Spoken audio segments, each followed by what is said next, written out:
Howdy my friends, nice to see you again. I want to share some thoughts with you. This time... Boom, call the credit scratch. Remember, you can always look up more details on optioncrusader.com and my blog.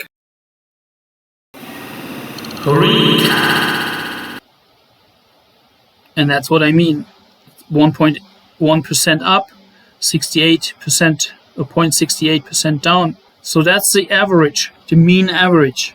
So the range we can see here is almost 1.8% up and down from top to the bottom. That's the Q can swing. The IWM can swing 2%, right? It's a little bit more. I get my weeks here, right? I get the average return.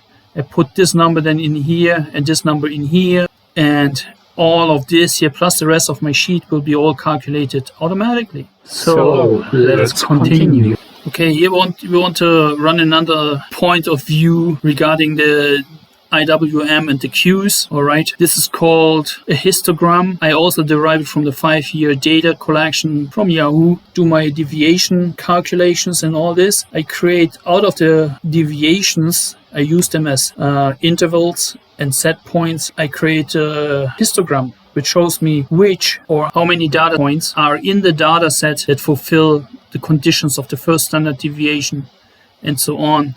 And you can see it here too. There's one occasion, for example, that runs on the 5th standard deviation. You lost 14%, right? And this would have been the IWM at $250. But you see here, the closer you come to the mean, which is the current price, there are some trades on the upside, first standard deviation, 2 standard deviation. I'm right here in the middle, 2.5 standard deviation. I actually have a sheet right now that shows this whole thing with 2.5 standard deviation, but just for the purpose of this blog, I'm a little bit in here, so I'm above this, so I will lose less than 6%. It happens 21 times in 5 years. The probability is 8%, so I'm below this, so it's less than 8%, right? And this is the standard deviation is $235 based on the 222 price of the IWM 2 days ago. It's hitting right. The second standard deviation is 235, so I stayed 238 below the 240, which is the third, and a little bit above this one here. I stay in here and just roll my dice, and here you have the probability of 8% will be less. It is less than 21, but more than 5. Right, and the gain and the loss you might exceed.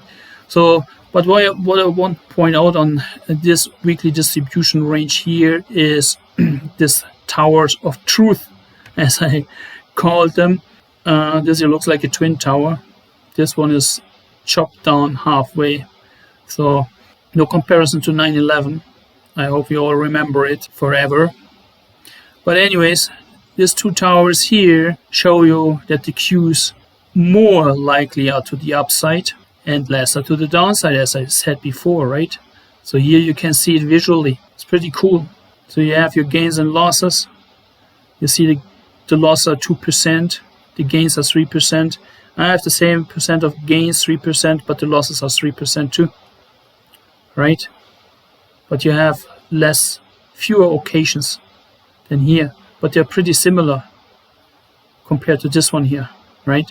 So this here tells you IWM, you don't go into the IWM because you want to have a trend following strategy. What you can go in here is a range trading thing. You pick the dip and sell in the range when it reaches its top. And you can also calculate this with the ATR. Just make your numbers.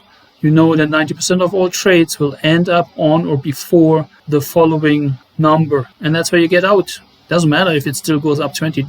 Oh, you got out too early. You left money on the table. Yeah, we're always leaving money on the table. If I would not leave money on the table, I would drive a Ferrari. Think about it. Look at it, what I'm talking about. I hope you understand. See you next time. Thanks for watching. Enjoy the rest of your day. Be happy, no fear, and be humbled. As always, see you again, my friend.